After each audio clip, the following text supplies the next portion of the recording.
მოგესალმებით, ეს არის მთავარი მსოფლიოში მე ეკაკვესიტაძე ვარ.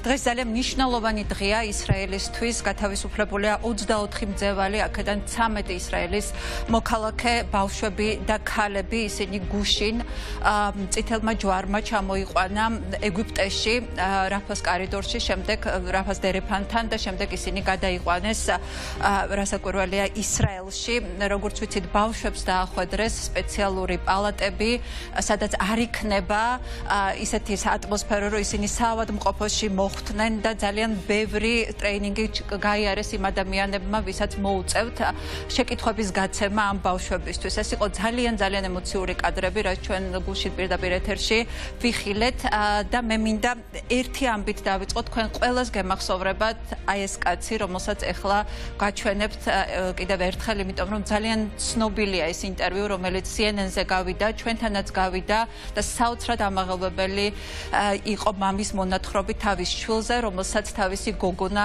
ეგონა მკვდარი. მოდით კიდევ ერთხელ მოვისმინოთ ეს ინტერვიუ.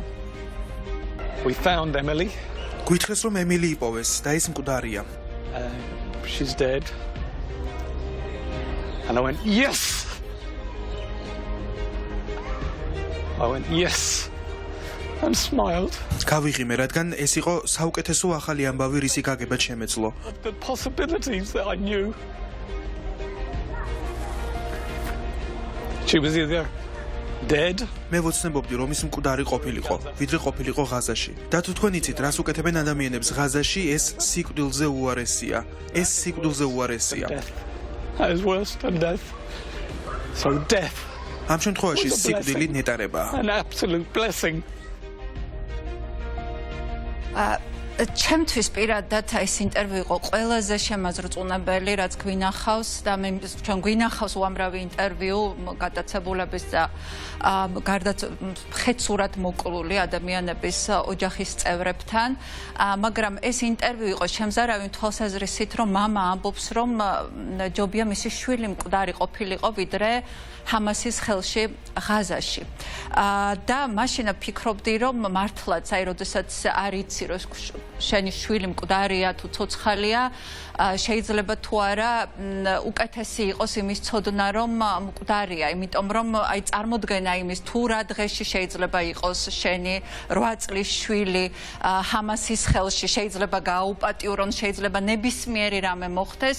რაღაცაერთ როდესაც ამ კაცის ინტერვიუს უყურებდი, ფიქრობდი, რომ ერთ მართლა შვება იყო, მაგრამ გუშინ ფიქრობდი, როდესაც პირველი გოგონა დავინახე, პატარა გოგო 13 წლის, 12 წლის დაახლოებით, რომ აი მაშინ გამახსენდა ეს კაცი და ვიფიქრე, რომ იქე მისი შვილიც ცოცხალი რო ყოფილიყო, უკეთესი იქნებოდა, მაგრამ დღეს ჰადას მეიცადი არის ჩვენთან ერთად და აი ახლა ამ წუთში აღმოვაჩინე, მე არ ვიცოდი, ისრაელის ელჩია ჩვენთან ერთად და სწორედ მან მითხრა, რომ მისი შვილი აღმოჩნდა ცოცხალი. პირველ რიგში მოგესალმებით, ძალიან დიდი მადლობა, რომ ხარ ჩვენთან ერთად და მინდა მოგილოცოთ ეს ძალიან მნიშვნელოვანი დღე თქვენ პირადად და თელს ისრაელს, მაგრამ აი ამ გოგონას ამბავი გითხარით პირველ რიგში, სანამ გადავიდოდეთ სხვა კითხვებზე. So this little girl is ეს პატარა გოგონა and yes, her father Thomas gave this არის ცოცხალი emotional heartbreaking interview. და მამამის კი ჰქონდა ძალიან ემოციური გამოსვლა ამ ინტერვიუში, მაგრამ ჩვენ გვეგონა, რომ ემილია იყო მოკლული და მე გავარკვიეთ, რომ ჰამასის მძევლად ყავდა აყვანილი და ეხლა გვინდა, რომ ყველაფერი გავაკეთოთ იმისთვის დავაბრუნოთ. მას რამოდენიმე დღის წინ ჰქონდა დაბადების დღეს. ჩვენ ვიცით, რომ ჰამასის ხელშია ჯერ კიდე about the whole situation that Israel მაგრამ ეს ისევე მეტყვილებს იმ მდგომარეობაზე, რომელშიც არის ისრაელი. წარმოგიდგენიათ, რომ საშინელ დღეში არიან ბავშვები, რომ მშობლები ნატრულობენ, რომ ბავშვი მოკლული იყოს, ვიდრე იყოს ჰამასის ხელში. To your very beautiful daughter. Because we have seen იმიტომ რომ ნანახი აქვთ ის საშინელი ქმედებები, რაც ჩაიდინა ჰამასმა ბავშვებთან მიმართებაში. მე არ ვაპირებ ამის აღწერას, მაგრამ ეს არის საშინელება და არავის არ უსურვებ ამის ნახვას.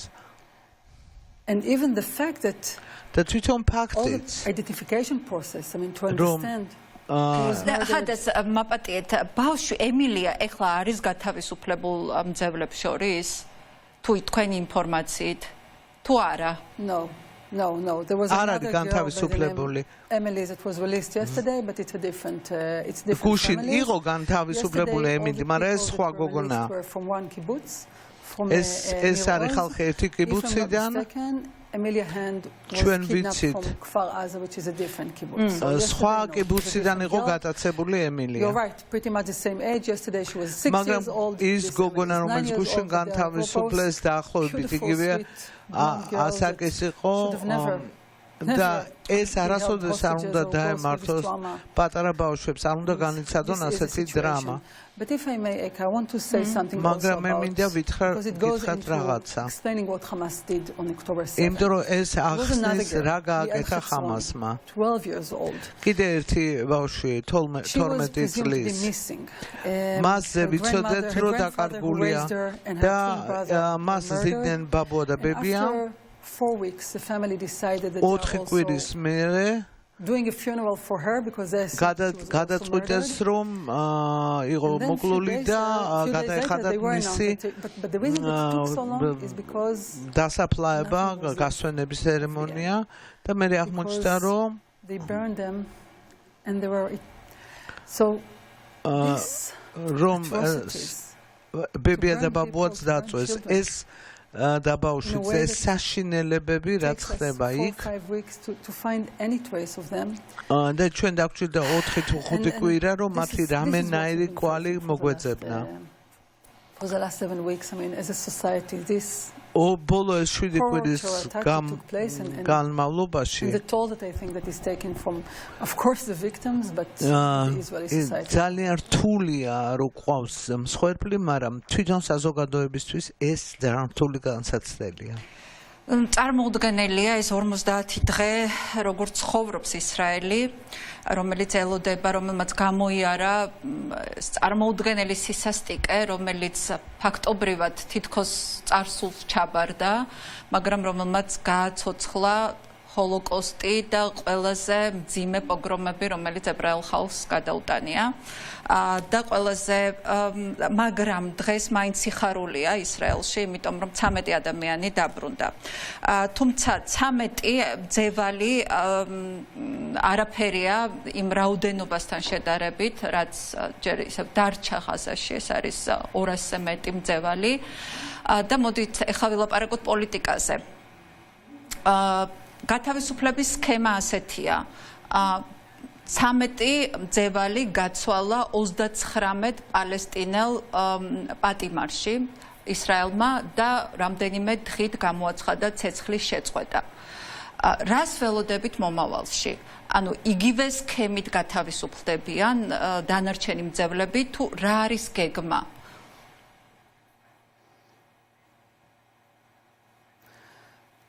So what we are having now is an exchange between Israeli hostages, women and 6 years old, 9 years old, ჩვენ ვცვლით ისრაელ მძევლებს პალესტინიან ასე ვთქვათ კრიმინალებზე იმებზე ვინც არიან ციხეში და ჩვენ ლაპარაკობთ ბავშვებზე რომლებიც გატაცებულები იყვნენ სახლიდან და მეორე მხრიდან ყავს კრიმინალები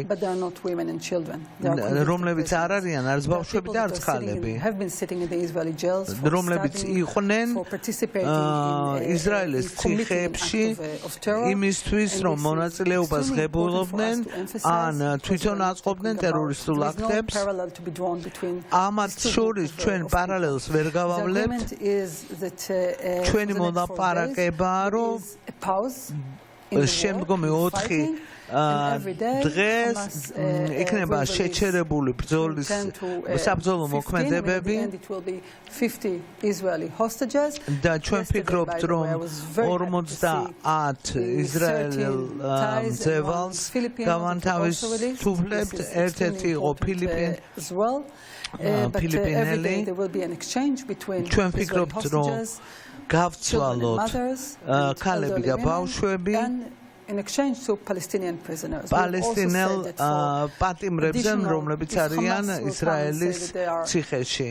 They are willing to release another 10 Israeli hostages. პალესტინელები მზად არიან განთავისუფლონ კიდე 10 ისრაელელი მძევალი. ეს ომი არ დასრულებულა და ეს პროცესი გაგრძელდება. Removing Hamas from its capabilities to govern and to pose ჩვენ უნდა ვეცადოთ რომ არ მივცეთ საშუალება ჰამას რომ გააგრძელოს თავისი მმართველობა გაზას სექტორში და დავასრულოთ ეს ოპერაცია. მაგრამ ჩემი კითხვა იყო იგი ანუ დანარჩენი მძევლები იგივე სქემით იქნებიან გათავისუფლებული გაცვლა ცეცხლის შეწყვეტა რამდენიმე დღით. At the moment, if we are talking about this current deal, yes, exchange in a rate of 1 to 3 pretty much. In the next prisoners for hostages for the next პატიმრები მძევლებისთვის და შეწყვეტა ცეცხლის რა მოხდება სამომავლოდ ვერ გეტყვით ამ ეტაპზე. In case the Hamas will be able to continue free people, but გვინდა რომ გაგრძელდეს ეს პროცესი. Certainty is a very is not necessarily in the cards. კი ბატონო, IDF-ი უკვე 50 დღეა აწარმოებს თავდასხმას ღაზაზე, ეს იყო საჰაერო თავდასხმა და სახმელეთო შეტევა. დაიღუპა 14,000-მდე პალესტინელი, ნუ ყოველ შემთხვევაში ეს არის უხეში მონაცემები. რა შედეგს მიაღწია IDF-მა ამ ხნის განმავლობაში? Hamasთან ბრძოლაში. The result of the, yes, the IDF has been conducting the war for 5 weeks now, and for 7 weeks, sorry, and for 4 weeks the ground activity the operation is focused on the northern part of the Gaza Strip, on the city Gaza ოპერაცია კონცენტრირებულია ჩრდილოეთ ნაწილზე გაზა სექტორის. You're mentioning the numbers. We keep on saying about the numbers. თქვენ ახსენეთ ციფრები, რომლებიც არ არის დასუსტებული.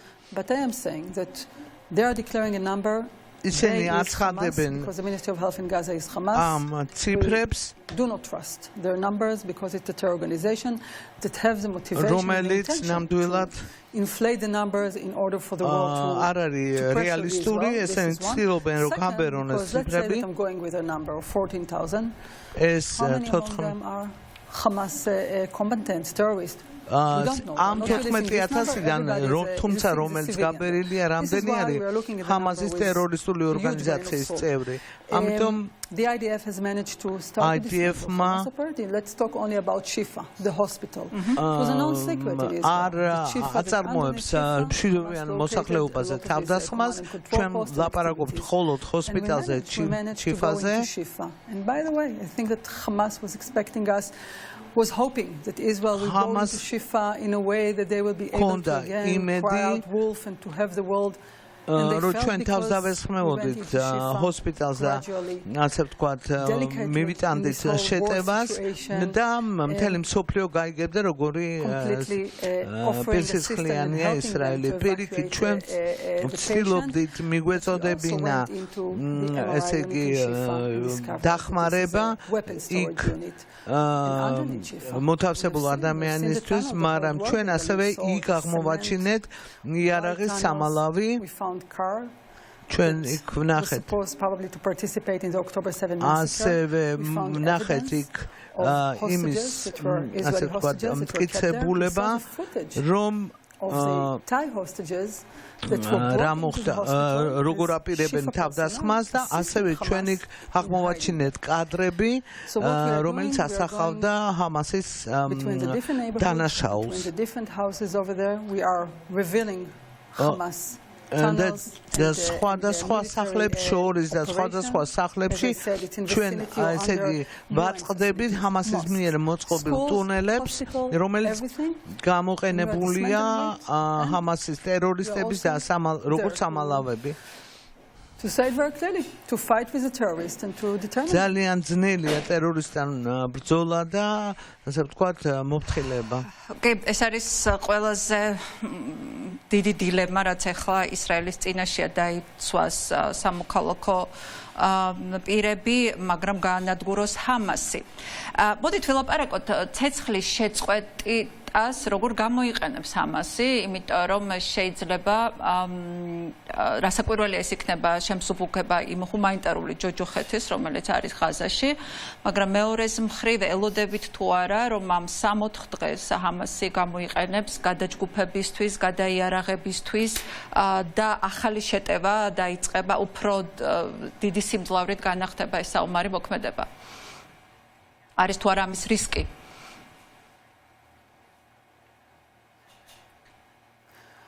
Eka, you're perfectly right. This is exactly what Hamas will do. ნამდვილად ასეა, ზუსტად ამას გააკეთებს ჰამასი. ამაზე ეჭვიც არ გვეპარება. I think that those who needed to მაგრამ ჩვენ take the ვთვლით, decision, and it wasn't an easy decision to take. ეს არ იყო მარტივი გადაწყვეტილება. Several nights. Because it's a kind of decision that I do not envy anybody who has to take them. ის გადაწყვეტილება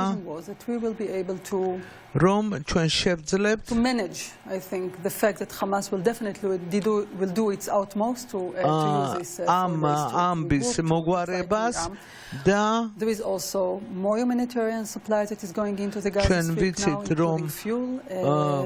ამ დროს მიეწოდება ჰუმანიტარული დახმარება გაზას სექტორში.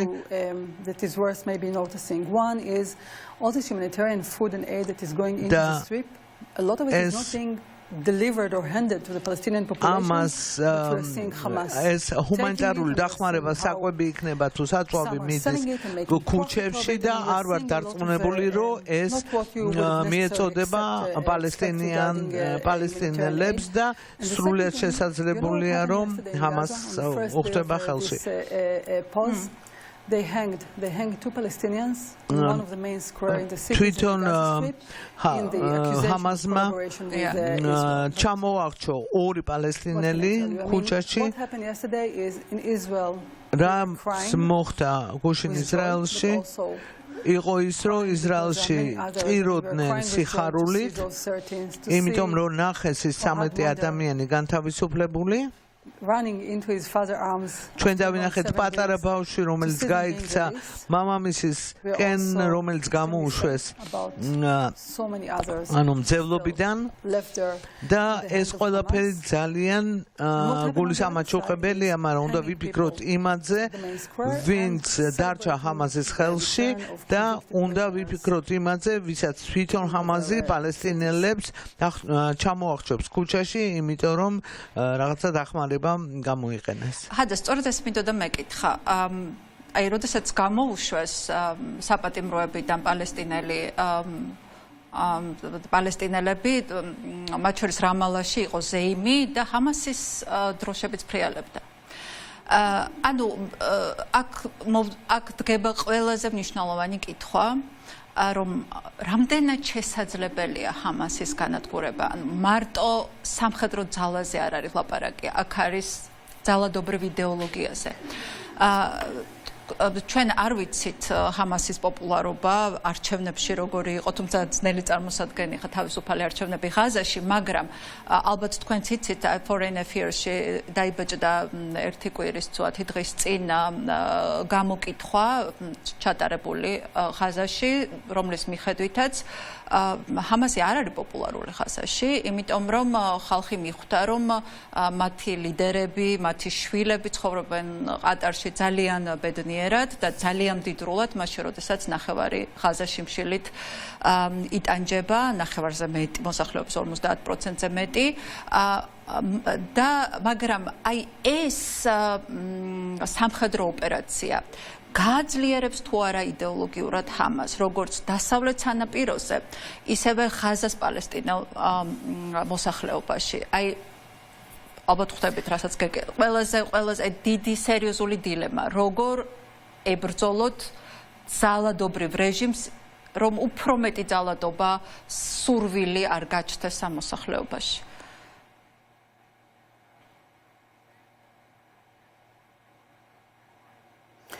It's an excellent question again. ძალიან კაი because I think კითხვა. that you are touching one of the most complicated things. თქვენ ნამდვილად ეხებით ახლა ერთ-ერთ ყველაზე რთულ კითხვას, It's very საკითხს. complicated because terrorism is not just the organ and the operation, but it's also in many cases the ideology and the idea. ხშირ შემთხვევაში არის იდეოლოგია. Scenario, one of the good scenarios that I can relate to is ერთ-ერთი კაი სცენარი არის ISIS hasn't been completely disappeared ის from რომ the face of the earth. ISIS ნამდვილად ვერ მოისპო მთლიანად, The strength that ISIS had and the support მაგრამ ის ძალა და მხარდაჭერა რაც ჰქონდა several years ago and what we are seeing. დაკარგა და დღეს ის აღარ აქვს. The world will unite. იმიტომ რომ მსოფლიო გაერთიანდა ამის წინააღმდეგ. In order to remove Hamas from its ჩვენ ფიქრობთ რომ ჩვენც დაგვიჭერს მსოფლიო მხარს რომ increase its effort in suffocating და Hamas. ძალისხმევა ყველანაირ გამოიყენოს იმისთვის რომ ჰამასი იყოს განადგურებული. And we also know that their personal wealth is evaluated in several billions, each and every one of them. მილიარდებად არის შეფასებული ჰამასის პირადი ქონება. და მაშინ როცა ჰაზას მოსახლეობა არის უკიდურეს გაჭირვებაში და სიღარიბეში each and every one of them is worth billions, and I think that და what the ჩვენ world needs ვიცით to რომ do მათ is აქვს Hamas is მილიარდები already designated in many countries around the world, but we need to see a joint effort მაგრამ to really close ჰამასი all the უკვე gaps to დაგმობილია suffocate ბევრ Hamas. ქვეყანაში, მაგრამ ჩვენ უნდა And I ვნახოთ think that once an ერთობლივი organization is no longer has ასე any ვთქვათ funding and ძალისხმევა doesn't have a იმისთვის რომ ground to ეს control, it might not ბოროტი be completely ძალა eliminated as an დავამარცხოთ. idea, but it definitely no longer posing the same threat as მაგრამ we are ჩვენ seeing now. ვფიქრობთ Not to go, რომ of course, all the arms, ammunition, I mean, goes მათ without აქვს saying. შეიარაღება და ასე შემდეგ, As for the მაგრამ world, what we have been seeing, the demonstration, of course, a lot of in many major capitals, we have seen pro-Hamas. We will talk about this later. Okay. Please. მე მინდა ისევ გავაგზავნოთ ეს თემა, იმიტომ რომ ძალიან რთული, ყველაზე რთული კითხვა დღეს, როგორ უნდა ამოძირკო ტერორიზმის სურვილი მოსახლეობიდან, რომელიც შეზრდილია რელიგიაში. ხო? ბოლო პერიოდში რასაც ხედავთ. ამაზე არ არსებობს პასუხი, ყველაზე რთული კითხვა, მაგრამ მაინც ყველაზე მარტივი პასუხი არის, რომ ადამიანებს უნდა კონდეთ რაღაც დასაკარგი. იმისათვის, რომ მათ არ გადაწყვიტონ, რომ რაღაცა არაფერი დასაკარგი არ აქვს და ამიტომ იბრძოლებენ ბოლომდე. დღეს უსმენდი ძალიან კარგ ფილმს იერუსალიმზე, Deutsche Welle-ს ფილმს და იქ ძალიან კარგმა ახალგაზრდა პალესტინელმა მუსიკოსმა ასეთი რამე თქვა, რომ მე მინდა ჩემი ქვეყნისთვის კი არ მოვკვდე, არამედ ჩემი ქვეყანა ავაშენო. აი ეს არის ყველაზე მნიშვნელოვანი გზამილი, რაც დღეს უნდა დაიჯეროს პალესტინელებმა. მაგრამ ვინ უნდა მისცეს მათ ამის გარანტია?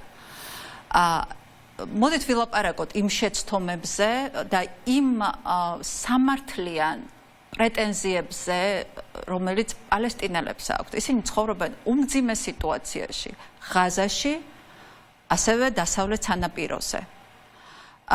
და მათ არ აქვთ იმის იმედი, რომ შეძლებენ თავისი ქვეყნის აშენებას. თუნდაც აი ახალმონაშენეები, რაღაცა ოკუპაცია დასავლეთ სანაპიროსი არის ძალიან სერიოზული და ლეგიტიმური პრობლემა, რომელიც აქვთ პალესტინელებს. შეგიძლიათ თუ არა მითხრათ, რა პრეტენზია პალესტინელების, რა პრეტენზია განიხილება ლეგიტიმურად ისრაელში და რაზე შეიძლება მსჯელობა მომავალში სამშვიდობო მოლაპარაკებებზე, რომელიც მიუხედავად ყველაფრისა მაინც გარდაუვალია.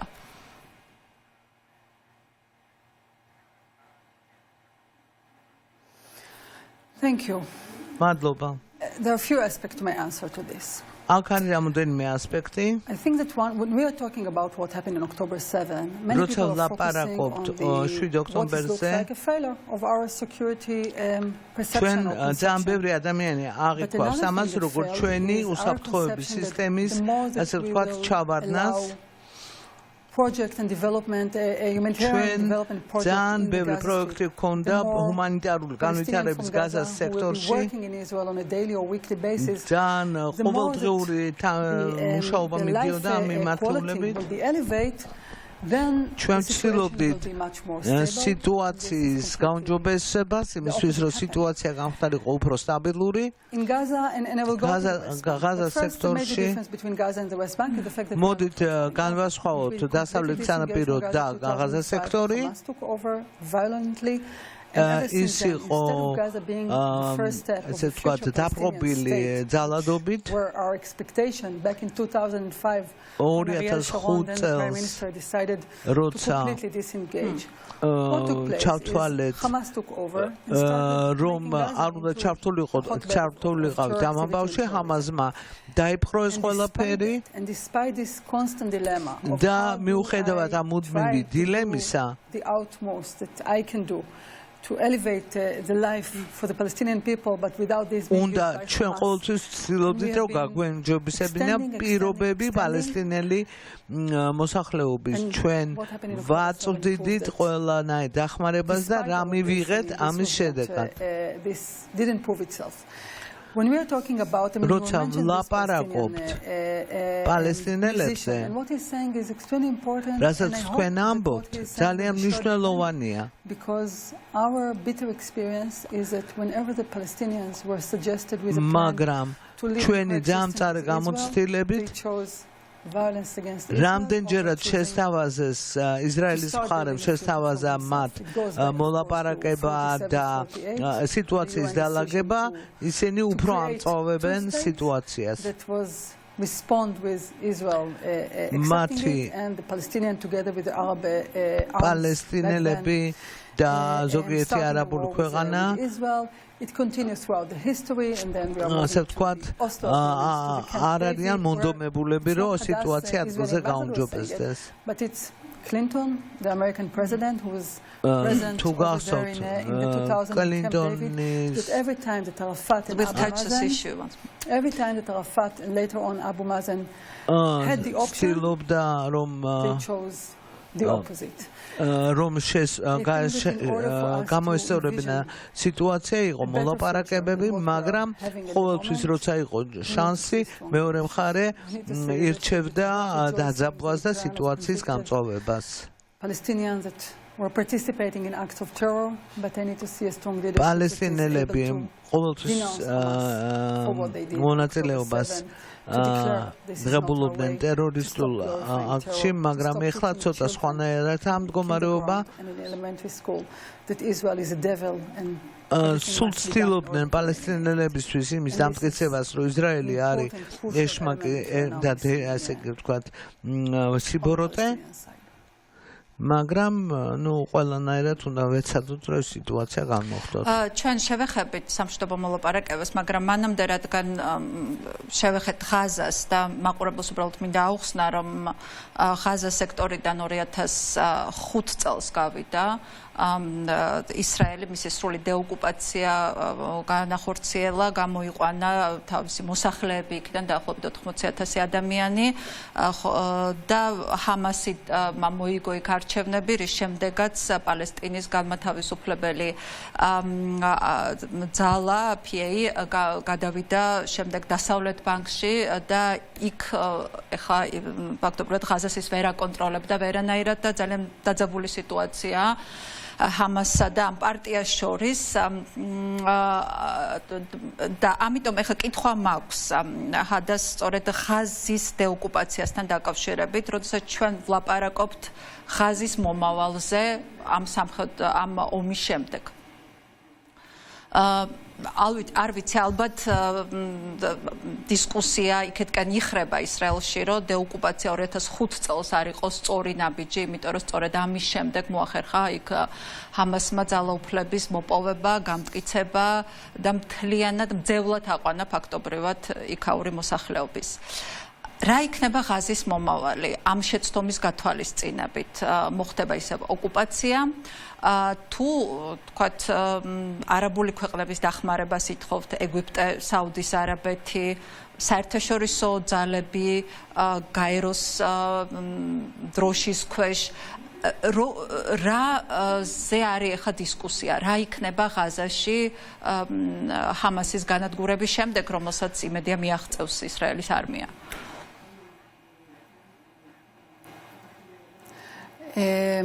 We have no intention of reoccupying Gaza. არა გვაქვს სურვილი და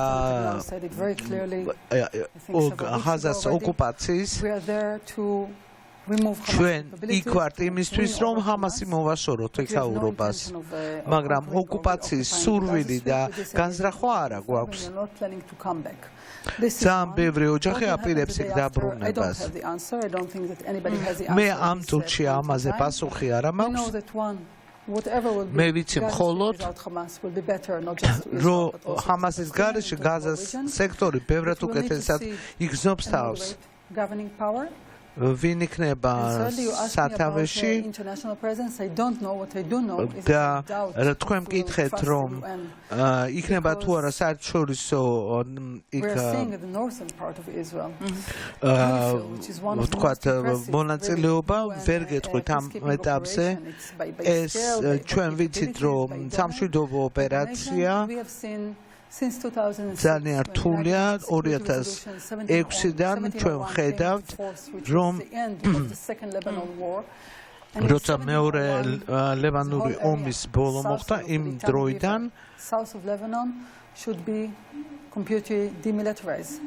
ვიცოდით რომ ლევანონის სამხრეთი უნდა იყოს სრულიად დემილიტარიზებული მაგრამ ვიცით რომ ჰეზბოლას იქ-ხავს შეიარაღებული ხალხი და მასიური ასე ვთქვათ იარაღი engagement between Israel and UNIFIL for many years and I can go into details if მე შემიძლია ამაზე ვილაპარაკო დეტალებში მაგრამ the UN will be able to მაგრამ ეროს გადასაწყვეტი საკითხია ხო მოკლედ ხო ისრაელს არ აქვს მაინდა-მაინც ბევრი მიზეზი იმისათვის რომ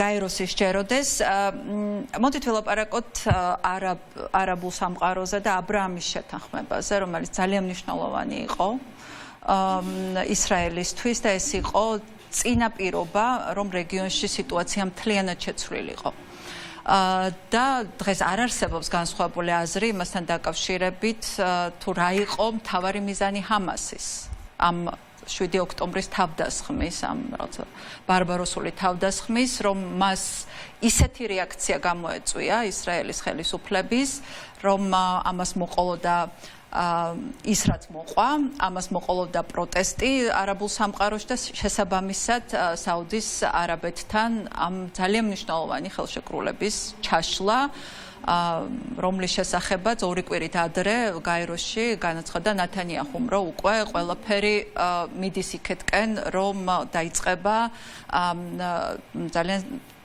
ესეთი მოლაპარაკებები მნიშვნელოვანი მოლაპარაკებები საუდის არაბეთთან ჩვენ ვიცით რომ არაბული ქვეყნები დაიღალდნენ პალესტინის თემით ეს მათთვის არის დიდი ტვირთი დიდი ხნის განმავლობაში და მათ სურდათ რომ ორმხრივი ურთიერთობები ქონოდათ ისრაელთან და სწორედ ამის გამო ჰამასმა გადაწყვიტა რომ ეს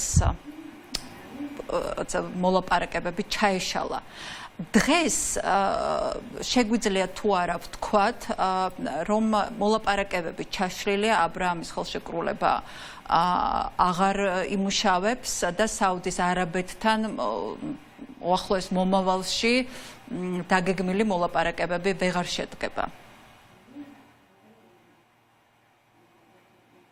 No, I cannot say it because first I don't know and at the moment I don't think that I don't think that it's hard to give a concrete answer to your question. ძალიან რთულია ამ კითხვაზე ეხლა კონკრეტული პასუხის გაცემა. მაგრამ მე ამას ასე არ ვხედავ. 79, 78, 79, the peace agreement with Egypt. 78-79 წელს როცა ჰქონდა ასე ვთქვათ მშვიდობიანი მოლაპარაკება მერე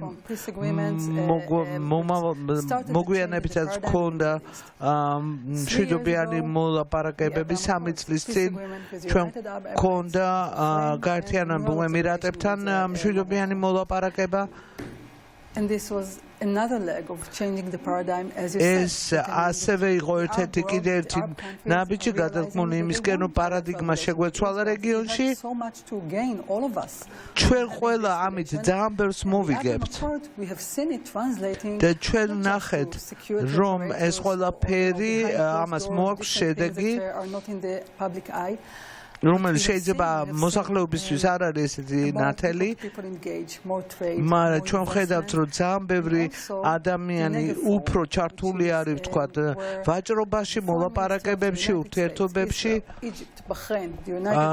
ეს არის ყველა არის ჩართული შეერთებული შტატები, ეგვიპტე, გაერთიანებული ერების ორგანიზაცია და ასე შემდეგ.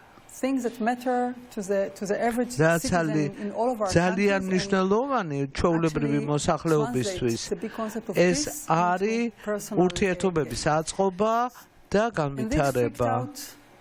One country, Iran. და ამ ქვეყნებიდან ერთი არის, ვთქვათ, გამორჩეული ეს არის ირანი, რომელიც თანამშრომლობს ჰამასთან.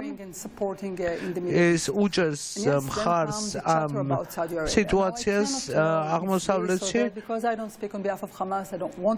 მე არ მინდა ჰამასის ჰამასზე ვილაპარაკო, მაგრამ გუშინ პრეზიდენტმა ბაიდენმა თქვა, რომ საუდის არაბეთთან უნდა დაალაგდეს ურთიერთობები. ფაქტია, რომ ეს იყო საშინელი თავდასხმა, მაგრამ მე ვფიქრობ, მაგრამ ის ვერ შეცვლის სიტუაციას, რომელიც ასე ვთქვათ, გაუმჯობესდა აღმოსავლეთში და მე ვფიქრობ, რომ ჰამასმა თავის მიზანს ამით ვერ მიაღწია ამ თავდასხმით. იმიტომ რომ ირანი არის ერთადერთი ქვეყანა, რომელსაც არ უნდა ეს ურთიერთობა.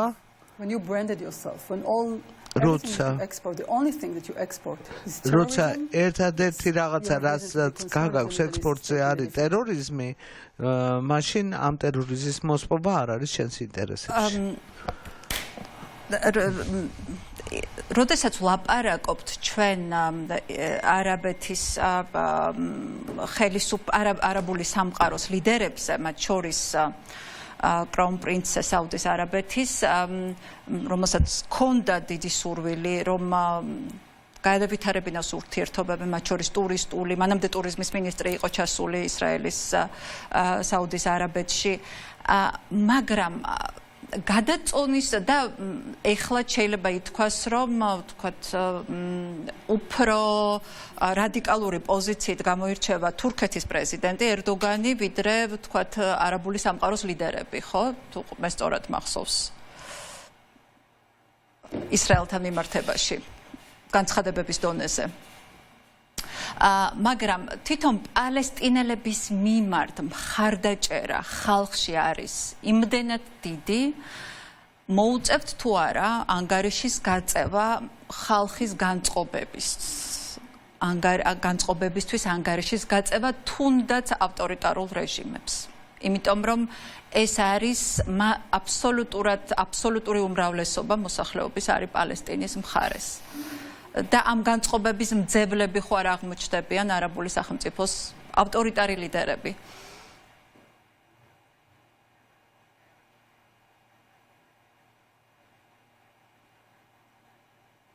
The short answer is yes, but I think that this is not მოკლე პასუხი იქნება დიახ, pro-Palestinian people or pro-Israeli. მაგრამ ეს არნიშნავს, რომ ისრაელი არის პალესტინელი ხალხის წინააღმდეგ, ისრაელი იბრძვის ხამასის წინააღმდეგ.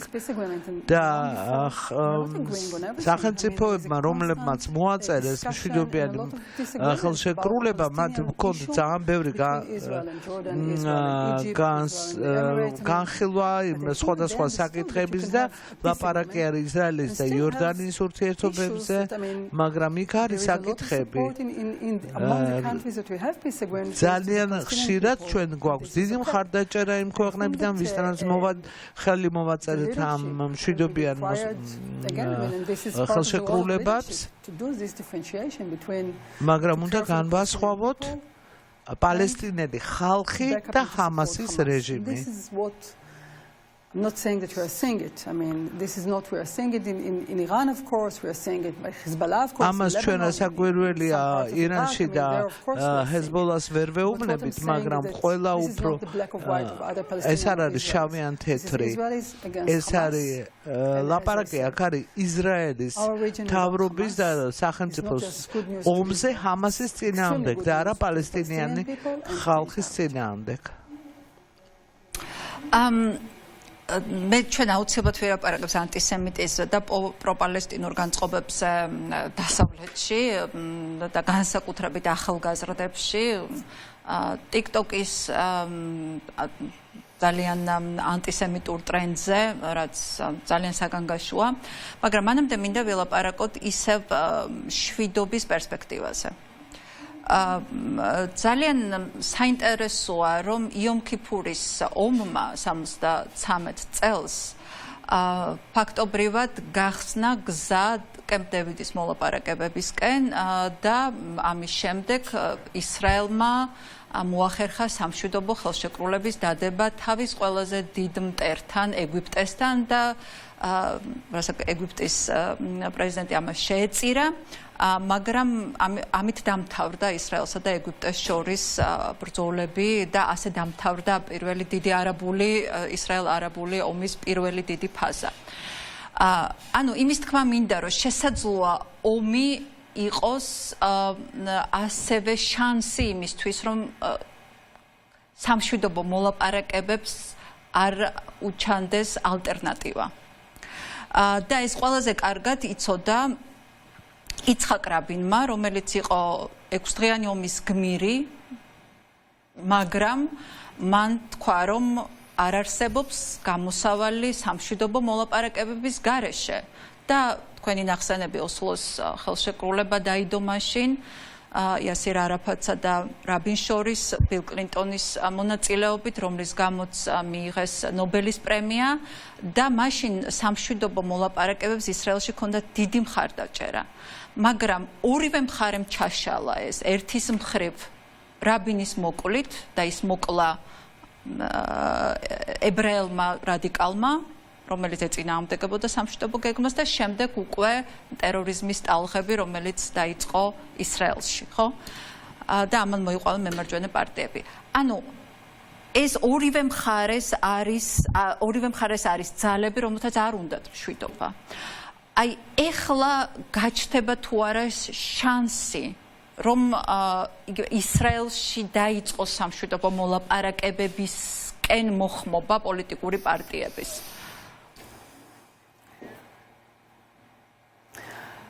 I want to believe that yes. This is maybe. მე მინდა რომ დავიჯერო, რომ დიახ, ისრაელის მოსახლეობას უნდა ამ ომის გაჩერება.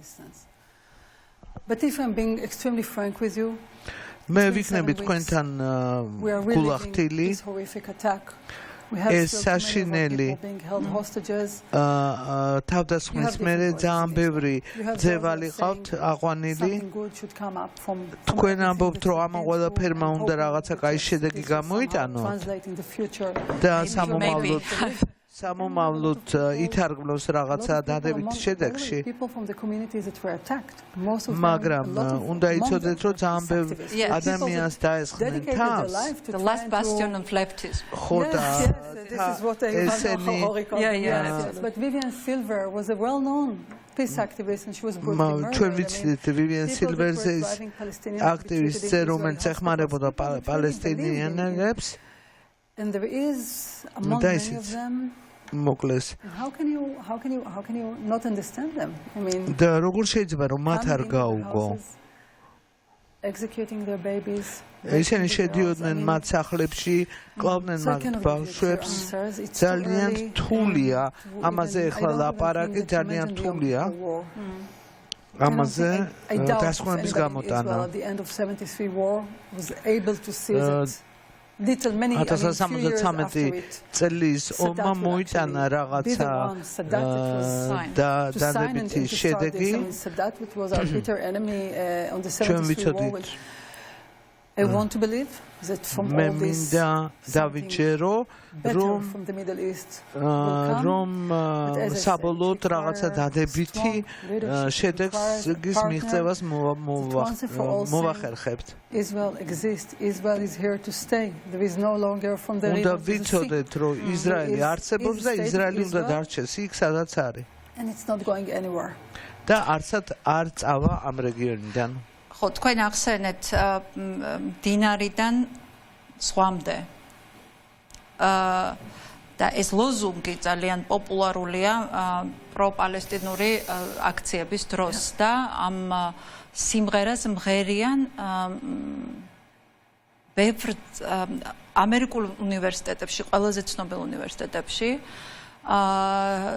და ძალიან უცნაური ჰიბრიდი მივიღეთ ანტისემიტიზმის, რომელიც განსხვავდება გასული საუკუნის ანტისემიტიზმისგან და სხვა წინა პერიოდის ანტისემიტიზმისგან, რომელიც უკიდურეს მემარჯვენეობასთან იყო შერწყმული, ეხლა არის უკიდურეს მემარცხენეობასთან, ეგრეთ წოდებული პროგრესისტი ახალგაზრდების თვის პალესტინის დაცვა არის როგორც ნილ ფერგიუსონმა თქვა, პალესტინელებს მიიჩნევენ როგორც queer საზოგადოების რაღაცა წევრად. ასე აღიქმება. და ეს არის ძალიან სერიოზული პრობლემა. პრობლემა არის ის, რომ TikTok-ზე არის ძალიან ესეთი სერიოზული ანტისემიტური ტრენდი და საინფორმაციო ომი TikTok-ზე მოიგო პროპალესტინურმა განწყობებმა. შემზარავი იყო, როდესაც დაიწყო ალ-ქაიდას დამაარსებლის სიტყვების გავრცელება და ამის მოწონება ახალგაზრდების მხრიდან, რომლებიც არ მოსწრებიან 11 სექტემბრის ჯოჯოხეთს, ეს მართლა წარმოუდგენელი იყო.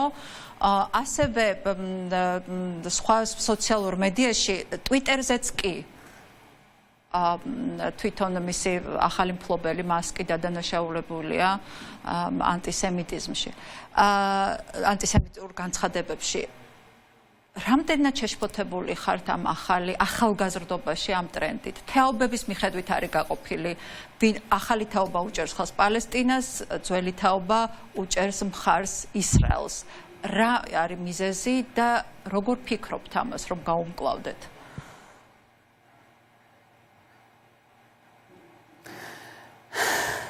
Thank you very much. Yes, we are concerned. დიდი მადლობა, ჩვენ ნამდვილად შეშფოთებულები ვართ. ჩვენ ბინ ლადენიდან მოდის ეს ამბავი. ჩვენ ვიცით, რომ 11 სექტემბრის ტერორისტული ატაკა, რომელმაც დაღუპამდენი ხალხი და ისინი ვინც თავის თავს ეძახიან სოციალისტებს, ლიბერალებს, რატომ ჭერენ ამას? მხარეს გაუგებარია. ნამდვილად შეშფოთებულები ვართ და წუხვართ ამის გამო.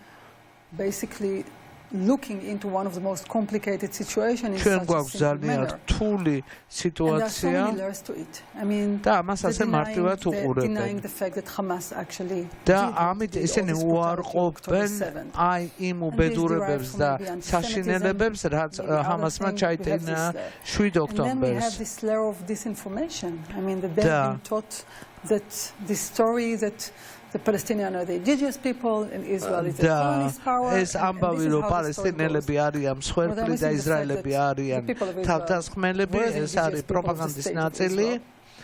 A, B, that this whole situation has been going on for many years. სიტუაცია როგორც იცით რამდენი ხანია უკვე გრძელდება